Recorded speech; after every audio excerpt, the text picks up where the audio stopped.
మీ business ఏదైనా మీ ఊర్లో promotion చేయాలంటే అది సుమన్ టీవీతోనే సాధ్యం. ఇప్పుడే సంప్రదించండి.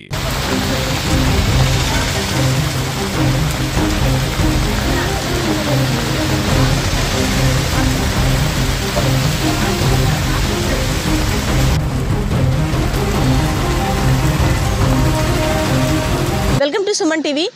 బంగాళాఖాతంలో ఏర్పడిన తీవ్ర వాయుగుండం కారణంగా ఉమ్మడి విజయనగరం జిల్లాలో గత 3 రోజులుగా విస్తారంగా వర్షాలు కురుస్తున్నాయి. ఎడతెరపు లేకుండా కుండపోత వర్షం అనే చెప్పుకోవచ్చు. పగలు రాత్రి తేడా లేకుండా 24 గంటలు కూడా వర్షంలోనే తడిసి ముద్దవుతున్నారు ప్రాంతవాసులు అయితే మాత్రం. అయితే పొద్దున్న నుండి కూడా చిన్నపిల్లలు, స్కూల్కి వెళ్ళే చిన్నపిల్లలు, అలాగే ఆఫీసులకు వెళ్ళేవారు కూడా వర్షం కారణంగా తీవ్ర ఇబ్బందులు ఎదుర్కొంటున్నారు. అదేవిధంగా అన్నదాతలు ముఖ్యంగా ధాన్యాన్ని అంతా కూడా ఒక దగ్గర ఏర్పాటు చేసుకొని వర్షం కారణంగా మొలకెత్తే ప్రమాదం ఉందంటూ కూడా ఆందోళన వ్యక్తం చేస్తున్నారు.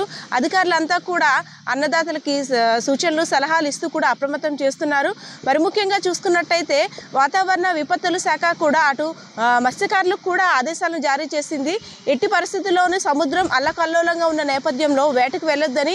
గత 2 రోజులుగా చూసుకున్నట్టయితే డిసెంబర్ నెలలోని చలి తీవ్రత ఎక్కువైంది. దాంతోపాటు ఈ వర్ష ప్రభావంతో చలి తీవ్రత మరింత పెరగడంతో వృద్ధులు, చిన్నపిల్లలు చాలా ఇబ్బందులకు గురవుతున్నారు.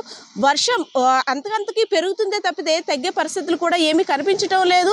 ఒకేలా అంటే పొద్దున్న నుండి సాయంత్రం, రాత్రి పగలు తేడా లేకుండా ఒకేలా వర్షపాతం కూడా నమోదవుతుంది. ఆకాశం అంతా కూడా మేఘావృతి కావడంతో మబ్బులన్నీ కమ్మేయడంతో చిమ్మ చీకట్లుగానే ఉందని చెప్పుకోవచ్చు. అసలు సూర్యుని కూడా 2 రోజులుగా సూర్యుని కూడా చూసిన దాఖలాలు కూడా ప్రాంత వాసులకైతే లేదని చెప్పుకోవాలి. గాలులు కూడా 2 రోజులుగా 45 నుండి 50 కిలోమీటర్ల వేగంతో గాలులు కూడా వీస్తున్నాయి. ప్రజలంతా కూడా అప్రమత్తంగా ఉండాలని. ముఖ్యంగా చూసుకున్నట్టయితే ఉమ్మడి విజయనగరం జిల్లా, అటు పార్వతీపురం, మన్యం జిల్లాలో కూడా విస్తారంగా వర్షాలు కురవడంతో కొన్ని రహదారులన్నీ కూడా జలమయమయ్యాయి. వాగులు, వంకలను తేడా లేకుండా నీటితో ప్రవహిస్తున్న పరిస్థితి. అటు ఎగువ ప్రాంతంలో కూడా ఎక్కువ వర్షం కురవడంతో పార్వతీపురం, మన్యం జిల్లా రైతులు కూడా అప్రమత్తమయ్యారు. అధికారులు ఇచ్చిన ఆదేశాలు అనుసరిస్తూ ధాన్యాన్నంతా కూడా టర్పాలు వేసి కప్పుకునే పరిస్థితులు కూడా అక్కడ కూడా ఉన్నాయి. మరి ముఖ్యంగా మత్స్యకారులు ఎవరైతే ఉన్నారో మత్స్యకారు కుటుంబాలకు కూడా అప్రమత్తంగా ఉండాలని రాష్ట్ర వాతావరణ విపత్తుల శాఖ ఆదేశాలు కూడా జారీ చేస్తుంది. సో ఇదైతే ఓవరాల్గా ఉమ్మడి విజయనగరంలో జిల్లాలో ఉన్న వాతావరణ ప్రభావం అయితే ఈ విధంగా ఉంది.